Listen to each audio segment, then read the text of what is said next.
Kahananui, we need to speak with you about the Makai Shores accounts. Of course, come on in. Can I get you to Aloha some water? Property Maintenance and Island Code Consulting. The account's opened in your name. The woman you're looking at is Diane Kahananui, a trusted Honolulu property manager.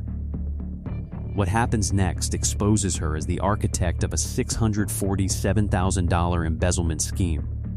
Those are subcontractors I've worked with for years. I can pull the invoices We right already now. have them, and the bank She would not get the reserve fund reconciled before the board changed the locks on her office. Within weeks, auditors would trace $647,000 diverted out of a single homeowners association over 7 years, funneled through a brother-in-law's construction company and 2 vendors that did not exist anywhere except her own bank paperwork. A board that thought it was sitting on nearly $900,000 in reserves was actually holding barely a quarter of that. What began as one inflated invoice would end with state and federal prosecutors picking apart a scheme built entirely on the fact that nobody outside her office had ever asked to see the math. In a community where every single homeowner had paid their dues on time, every single month, for years. I need you to stick around for this one. The details get harder to hear, but the ending is worth it. If this case makes you angry, put that in the comments. Subscribe. These stories matter. Diane Leilani Kahananui was born in 1976 in Honolulu, Hawaii, the third of 5 children. Her father worked as a concrete and framing subcontractor across Oahu for over 30 years, and her mother kept the books for a small family-owned hardware store in Kalihi, tallying invoices by hand at the kitchen table most evenings. Diane grew up watching both sides of a construction job, her father pouring the foundations and her mother chasing down the paperwork that made sure everyone got paid. As a girl, she used to help her mother reconcile the hardware store's cash drawer at closing time, and her mother often said Diane had a natural feel for numbers that never quite matched what was actually in the register versus what should have been there. She graduated from Kaimuki High School in 1994 and enrolled in a business administration program at Honolulu Community College, working part-time as a leasing agent for a small apartment complex in Kaimuki to cover tuition. She earned her Hawaii real estate salesperson license in 1998 and spent the next several years as a leasing agent and then an assistant property manager for a larger Honolulu management firm, learning the mechanics of HOA governance, reserve fund planning, and vendor contracting from the ground up. In 2001, she earned her full property manager's license, and by 2005, she was managing 4 mid-sized condominium associations for her employer, developing a reputation among Oahu HOA boards as detail-oriented and unusually good at negotiating vendor pricing down. A 2004 performance review from her employer specifically praised her for saving one association nearly $11,000 a year through vendor renegotiation, a skill that would later cut in the opposite direction entirely. In 2007, at 31 years old, she left to start her own firm, Kahananui Property Solutions, LLC, betting she could build a client base by undercutting the larger management companies on fees while promising the same personalized service. The early years were lean.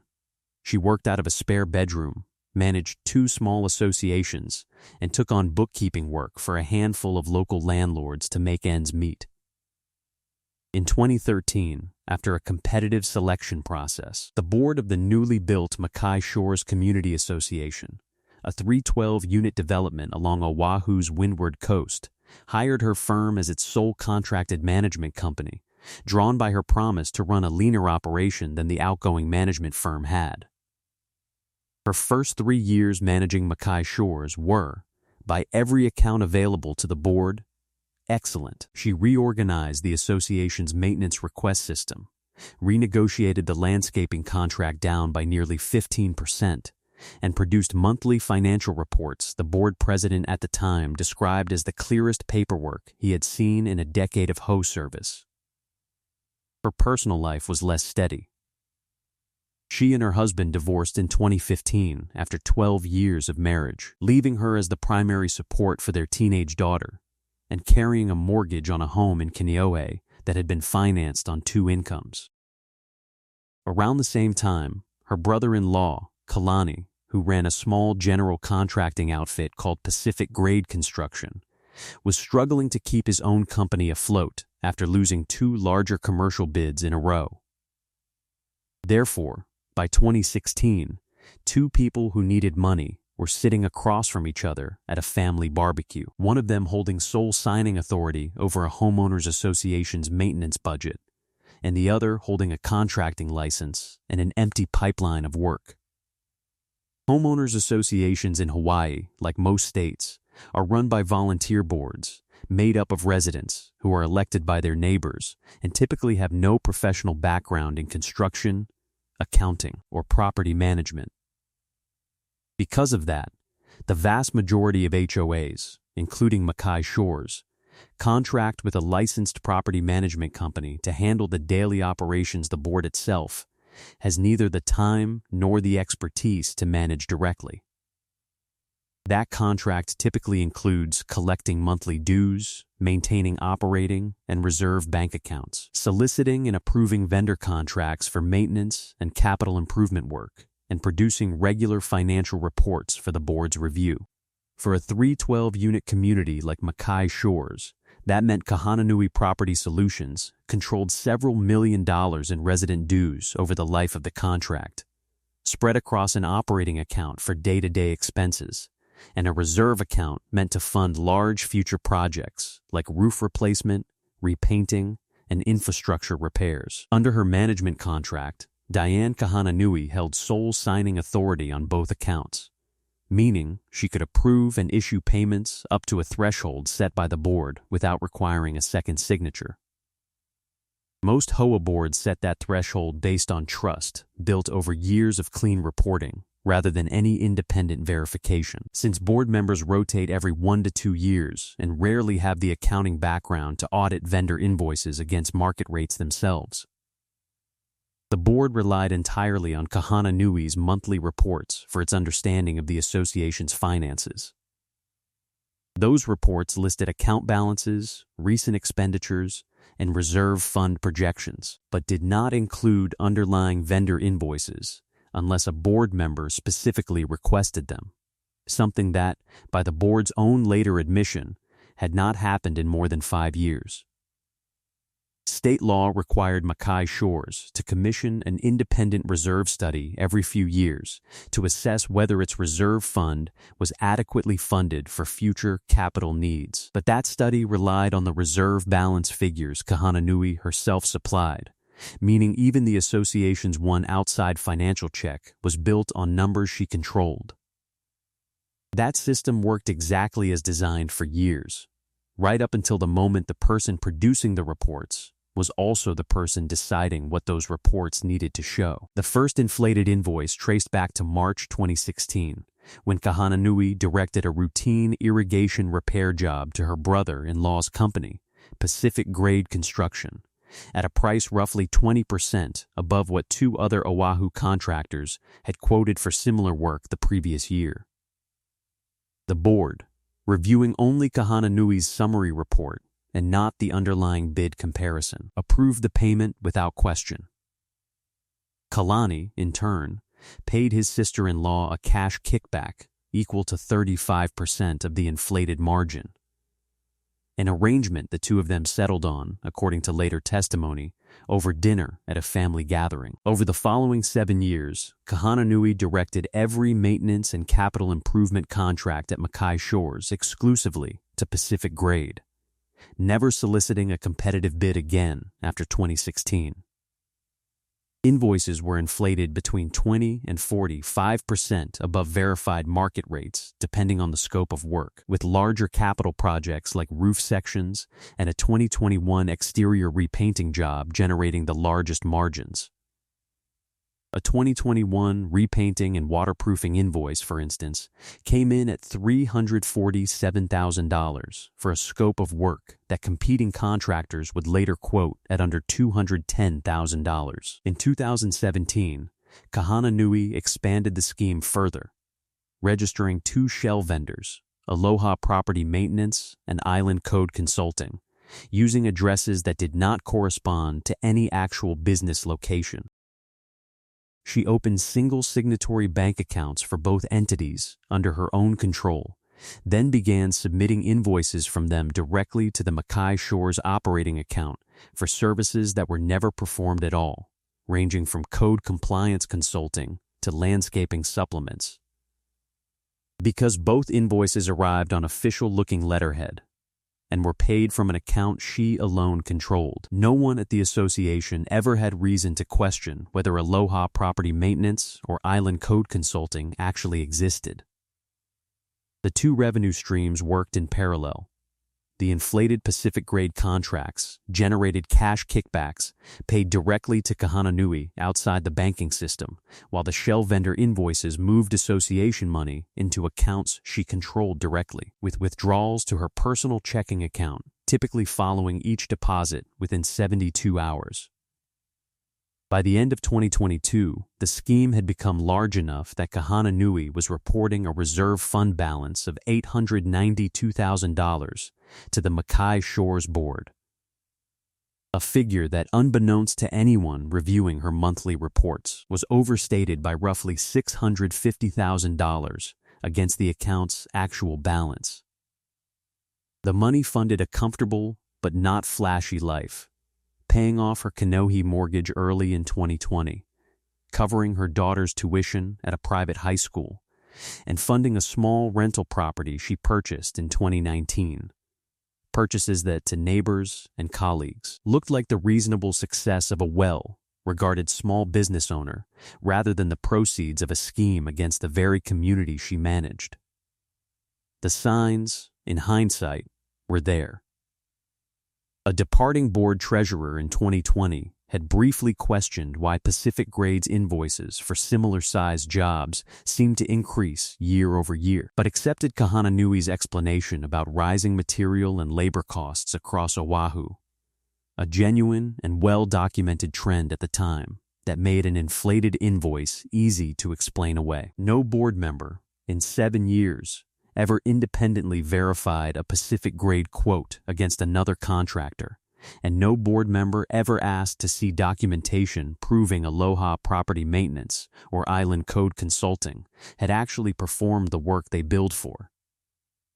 By 2023, the total diverted had reached $647,000, split roughly between $410,000 in inflated Pacific Grade contracts and $237,000 in fictitious shell vendor invoices, all of it drawn from an association whose homeowners had paid their monthly dues in full, on time, believing every dollar was building toward the reserve fund their community would eventually need. In January 2024, the Makai Shores board voted to move forward with a long-planned exterior repainting and waterproofing project, and for the first time in 7 years, a newly elected board member insisted the association solicit competitive bids rather than simply approving whatever Kahananui's office recommended. That board member, a retired certified public accountant who had moved into the community only the year before, had spent his career reviewing exactly the kind of vendor documentation Makai Shores had gone without scrutinizing for years. 3 independent Oahu contractors submitted bids for the repainting and waterproofing scope, ranging from $180,000 to $210,000. When the retired CPA pulled the association's records for the nearly identical project completed in 2021, he found Pacific Grade Construction had been paid $347,000 in full, a gap too large to explain by rising material costs alone. Rather than raise the discrepancy informally, he requested the association's full vendor payment history for the previous 5 years directly from Kahananui's office. When the records arrived, he noticed 2 vendor names, Aloha Property Maintenance and Island Code Consulting, that he did not recognize from any community correspondence or maintenance request he had seen since moving in. A basic search of Hawaii's business registration database showed neither company held an active license, a registered address, or any public business record at all. He brought his findings to the full board in February 2024, and the board voted unanimously to authorize an independent financial audit of the association's accounts going back to 2016, retaining an outside CPA firm rather than relying on any further reporting from Kahananui's office. Therefore, a routine paint job became the first thread anyone had pulled on a scheme that had been running, undisturbed, for 7 years. The independent audit, completed over 6 weeks in the spring of 2024, confirmed the reserve fund discrepancy the retired CPA board member had first suspected.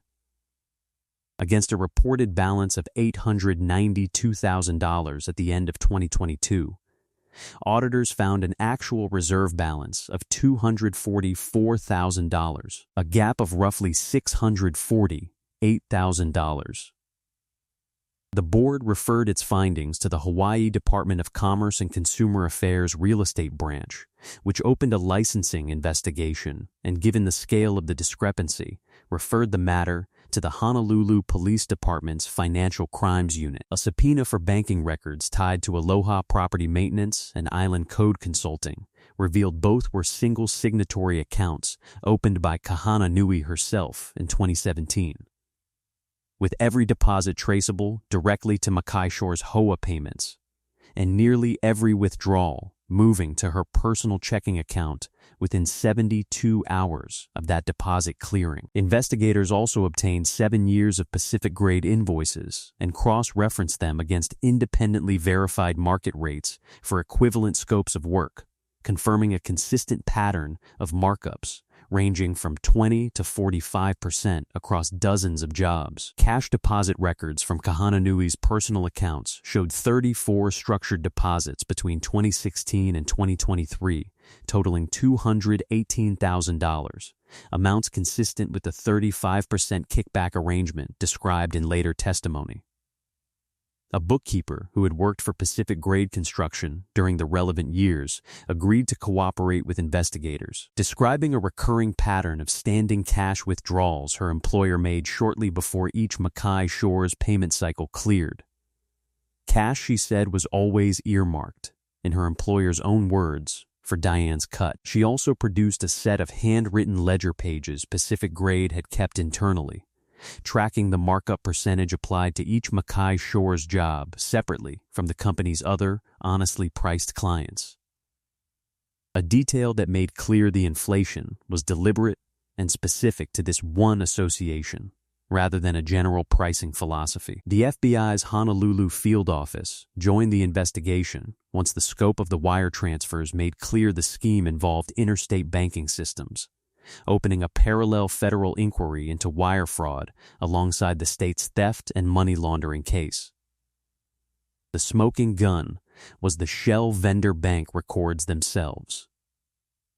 A single signatory account, opened and controlled entirely by the person approving payments to it, receiving money exclusively from one source and emptying into that same person's personal account within days, left no room for the ordinary business explanation Kahananui would later try to offer investigators.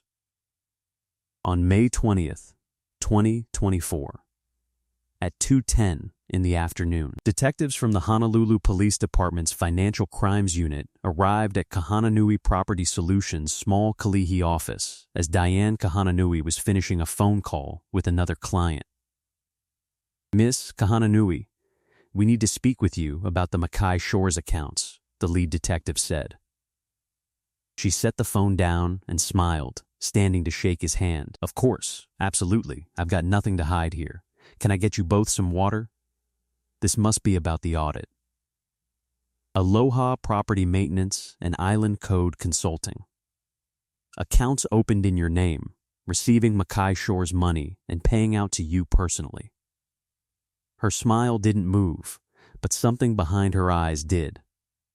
"Those are legitimate subcontractors I've worked with for years. I can pull you their invoices right now if that would help clear this up." "We already have the invoices. We also have the bank records showing there's no business behind them at all." She reached for a folder on her desk, buying a beat, still smiling. "I think there's been some kind of misunderstanding here. and I'd really like the chance to walk you through my whole filing system before anyone jumps to conclusions. Miss Kahananui, we need you to stand up and turn around." Her hand stopped on the folder. "I want to call my attorney before this goes any further." She was placed in handcuffs in her own office at 2:19 p.m., the same desk where she had produced 7 years of financial reports the Makai Shores Board had never once thought to question. The investigation is done. The trial is next. If you've made it this far, you already know this channel is different. Subscribe. The verdict in this one will surprise you. Hawaii state prosecutors charged Kahananui with theft in the first degree, money laundering, and breach of fiduciary duty, while federal prosecutors in the District of Hawaii separately charged her with wire fraud, given the interstate banking systems used to move the stolen funds. Hawaii Deputy Attorney General Kiona Akana led the state prosecution, while Assistant United States Attorney Raymond Fong handled the federal wire fraud case. Kahananui's attorney initially sought to argue that the Pacific grade invoices, while high, reflected legitimate premium pricing for reliable, responsive service rather than fraud. A defense that collapsed once prosecutors introduced the cooperating bookkeeper's testimony describing standing cash withdrawals timed to each payment cycle. Facing both the shell vendor bank records and the bookkeeper's cooperation, Kahananui pleaded guilty to all state and federal charges in November 2024, rather than proceed to trial. At sentencing, the retired CPA board member who had first flagged the discrepancy addressed the court on behalf of the association. "I spent my whole career reading numbers for a living," he said. "It took me one afternoon with real invoices to see what 7 years of trust had let slide past everyone else. This community paid its dues faithfully, every month, and she treated that faith like a blank check." The state court sentenced Kahananui to 9 years in prison, to run concurrently with a 3-year federal sentence, and ordered $647,000 in restitution to the Makai Shores Community Association. The Hawaii Department of Commerce and Consumer Affairs permanently barred her from holding any property management license in the state, closing off the profession she had built her entire adult life around. Pacific Grade Construction's owner, her former brother-in-law, was charged separately in connection with the kickback arrangement and is currently facing his own pending case, a prosecution that has strained what remained of the family relationship beyond repair, according to relatives who spoke to local reporters. Makai Shores homeowners, facing a reserve fund that was less than a third of what they had been told it held, approved a special assessment in early 2025 to begin rebuilding the fund ahead of the very repainting and waterproofing project that had first exposed the scheme. This case was calculated down to the dollar. But the story waiting on the right-hand side takes trust and twists it somewhere even darker.